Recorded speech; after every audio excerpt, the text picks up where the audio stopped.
Në shtëpinë më të famshme në Shqipëri, Gjesti ka habitur banorët me një veprim të pazakontë dhe mjaft qesharak.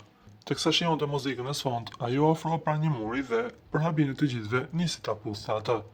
Ky moment shkaktoi të qeshura mes banorëve, veçanërisht tek Egli, e cila ishte e pranishme në atë çast.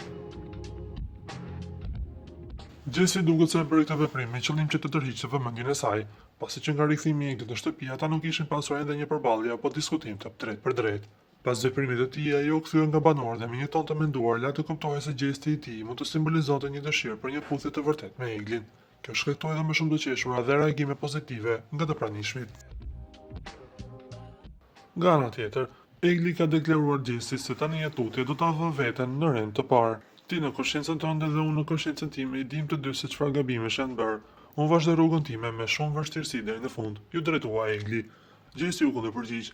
Ti the vazhdo të ndënontimen, a the kështu, në rregull, unë sërish e bëtimen, gjej kohë që të flas.